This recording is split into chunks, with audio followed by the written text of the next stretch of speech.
Hello and welcome to this course. In this video, we are talking about plugins, one of the most powerful and underused features inside Cowork. If you have already worked with skills and connectors, think of plugins as the next level. They do not just connect or instruct, they execute. Let's get into it. Before we define plugins, let's zoom out quickly. Cowork can be extended in three ways.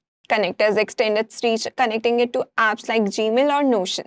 Skills extend its knowledge, giving it reusable task logic. And plugins extend its capabilities, adding entirely new things Cowork can actually do and run.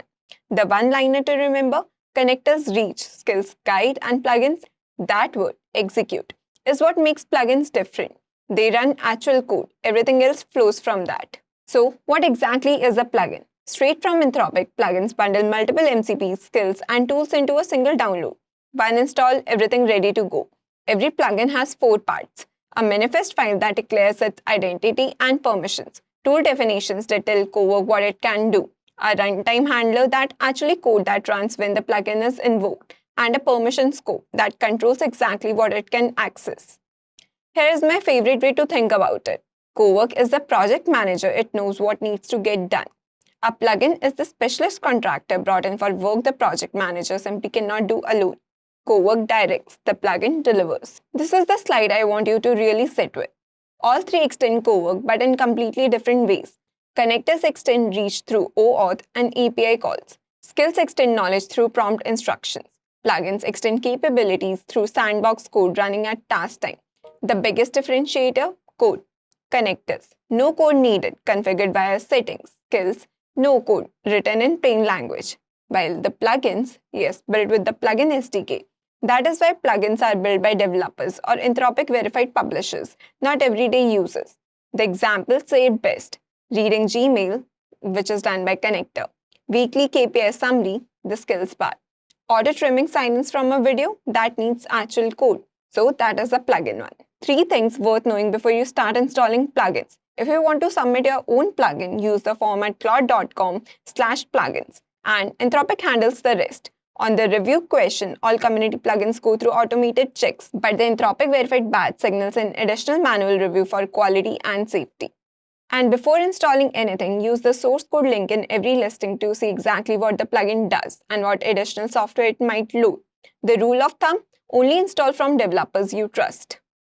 The marketplace is browsable directly from inside the app. Customize then plugins, then browse. 5 categories are currently active. Developer tools includes GitHub and Playwright for repository management and browser automation. Analytics and data covers PostHog and Anthropic's own data plugin for acquiring datasets and building dashboards. Design includes Figma and Anthropic's front-end design plugin for accessing design files and generating polished front-end. Productivity covers Slack and Circleback for team messaging and meeting intelligence. And code quality includes Code Review and Code Simplifier, both Anthropic Verified, for automated review and code clarity workflows. New plugins are added regularly, so it is always worth checking the directory for the latest additions. Installation is 4 steps: browse, review, permissions, activate, and invoke. Simple. But that second step, reviewing permissions, is the one most people skip, and it is the most important. Before you activate any plugin, check 4 things. What file access is it requesting?